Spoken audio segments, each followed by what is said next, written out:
آپ لوگ کیا ہیں؟ آپ کو تو ایک بندہ مڈل لیول کا بیوروکریٹ، آپ نے اتنی بڑی سفارش کی نکالو، اس کی انویسٹیگیشن کرو، آپ کچھ بھی نہیں کر سکے؟ اتنی بے بس ہے آپ کی اسٹینڈنگ کمیٹی؟ دیکھیے، سب سے پہلے تو ایشو یہ آیا کہ ہم نے ریکمنڈ کیا، سب کچھ کیا، لیکن جو اسٹیٹمنٹ منسٹری آف انڈسٹریز کی طرف سے آیا وہ یہ تھا کہ انہوں نے کورٹ سے اسٹے لے لیا ہے، اصل جو ہرڈل تھی۔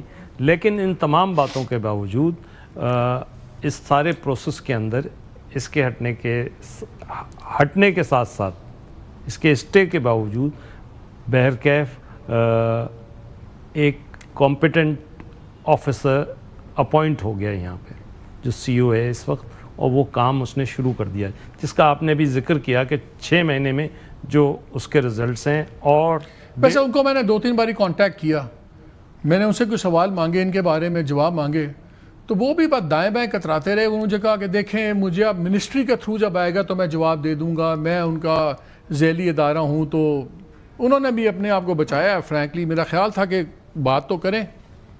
اصل میں میں سمجھتا ہوں کہ وہ سیریسلی کام کر رہے ہیں، میرا ویو یہ ہے، اور میں نے دیکھا ہے اس تمام حالات میں، کمپیریزن میرے سامنے، اور میں امید دیکھیے سیکرٹری صاحب بھی وہی ان کی اپوائنٹنگ اتھارٹی ہے، پروسیس انہوں نے ہی کیا ہے سارا کا سارا، اور حماد منصور صاحب کو وہ لے کر آئے ہیں کہ بھی غلطی سے بھی صحیح کام ہو جاتا ہے نا۔ ہاں اچھا، کبھی چلے آپ کے یہ کمنٹس تو ہم سیو کرتے ہیں، لیکن اس تمام باتوں کے باوجود میں سمجھتا ہوں کہ اب ادارے کو صحیح ٹریک پہ ڈالنے کی کوشش کی جا رہی ہے، لیکن اس ادارے میں اتنی خرابی ہو چکی ہے، جیسے آپ نے ابھی بتایا کہ کھمبوں کا قصہ ایک چھوٹا سا قصہ ہے، آپ سوچیں کہ ملک کے ساتھ کیا ہو رہا ہے۔ صرف 5 کیسز کی کیلکولیشن ہم نے نکالی، اس میں 75 کروڑ تو صرف 5 کیسز میں تھا۔ ہم we are talking hundreds of cases, صرف 5 کے اندر 75 کروڑ کی ایگزیمپشنز دی ہوئی ہیں۔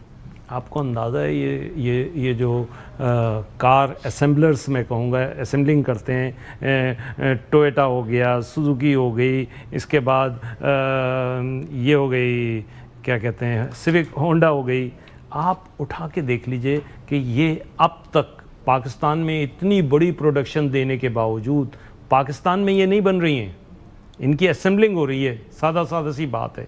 آپ اٹھا اچھا نہیں، میں نے اس پروگرام سلسلے میں نا مینوفیکچر سے ہی بات کی، اچھا، تو ان کا بھی ویو پوائنٹ ٹھیک ہے۔ وہ کہتے ہیں یار ہم خود چاہتے ہیں کہ کوٹا پالیسی کلیئرلی سامنے آئے، ہم بھی اپنی پلاننگ ٹھیک کریں، یہ جو دوسرے بلانا چاہ رہے ہیں۔ میں اس لیے ان دونوں کی تو میں بھی بات ہی نہیں کرنا چاہتا، بیکاز دونوں کے اپنے اپنے لیجٹمیٹ سٹانس بھی ہیں، اور دونوں جگہ وارداتیں بھی ہوئی ہیں۔ کمرشل امپورٹرز نے بھی ماضی میں وہ یہ اسکیم وہ اسکیم بڑا کچھ کیا۔ ایک میرے پاس ڈیٹا پڑا ہوا ہے کہ 40,000 تقریباً جو سی کے ڈی کٹس ہیں وہ غائب ہیں، ان اکاؤنٹڈ فار ہیں۔ اب فرق کیوں ہے، وہ کیوں اتنا امپورٹنٹ ہے، ناظرین کو بھی شیئر کر دوں کہ ناظرین جب اگر آپ ناک ڈاؤن کٹ کے آئے اور گاڑی آ کے اسمبل ہو تو اس پہ جو ڈیوٹی ہے وہ 5 سے 10 سے 15% ہے، 3 کیٹیگریز ہیں، 5%، 10%، 15%۔ اسپیئر پارٹس کے اوپر 46 سے 52% ڈیوٹی ہے۔ تو اگر میں ایک کٹ بھی منگا لوں ایز اے مینوفیکچرر اور میں اس کو مارکیٹ میں اسپیئر پارٹ کر کے بیچ دوں تو امیجن کریں نا، اب ایک مینوفیکچر تو نہیں ہے، میں اس لیے کسی کا نام نہیں لے رہا، یا کتنے چائنیز مینوفیکچر آ گئے ہیں، کتنے دوسرے آ گئے ہیں۔ اب امیجن کریں اگر 40,000 کے قریب کٹس ڈیٹا میں ریکنسائل نہیں کر رہی، 40,000 ملٹیپلائڈ کہ خالی کسٹمز کی کتنی ویلیو ہے۔ Again we are talking tens and billions of rupees, کوئی رقم چھوٹی ہے ہی نہیں اس میں۔ ہم ملٹیپلائر بلون، یہ ادارے کا نام بھی کسی نے نہیں سنا ہوا، بلکہ شیخ صاحب آپ بھی اس پہ تھوڑا سی روشنی ڈالیں نا۔ مجھے یاد ہے میاں صاحب نے ایک زمانے میں 2017 میں ایک فیصلہ کیا تھا کہ ای ڈی بی کو بند کر دو، آپ بھی اسی حق میں تھے کہ جی بند کریں، تو وہ فیصلہ تب امپلیمنٹ ہو جاتا تو بہتر نہیں ہو جاتا؟ جی بالکل بہتر ہو جاتا۔ یہ شروع سے یہ جو ادارے کا آپ نے ای ڈی بی کا نام لیا، وہی بجٹ کے وقت سارے یہ جیسے آپ نے کہا کہ ریکمینڈ وہی کرتے ہیں اور انہی کی باتوں پہ عمل ہو رہا ہے، اور بغیر کسی اسٹڈی کے اور نہ کسی فیڈ بیک لیے ہوئے۔ تو ہم نے بھی، میں بھی اسٹینڈنگ کمیٹی میں اس کو ای ڈی پی کو خاصا ڈسکس کیا اور اس پہ کرٹیسائز کیا کہ یہ ادارہ تو نہیں کام کر رہا۔ لیکن مالک صاحب آپ دیکھ رہے ہیں کہ اس کے باوجود ہمارے معاملات تو نہیں سنور رہے. اب ہم ریگولیشنز کا بہت، لیکن مین پرابلم پاکستان میں ریگولیشنز کا ہے. یہ اوور ریگولیٹڈ ہے. یہ ریگولیٹڈ، اور یہ ہمارے ورلڈ بینک نے بھی یہ کہا جو ہم ریگولیشن ہم کر رہے ہیں لیکن 60 سال پہلے ہونی چاہیے تھی، جو آج ہم کر رہے ہیں پرائم منسٹر صاحب کے ڈائریکشن پہ، اور کافی کچھ کی ہے.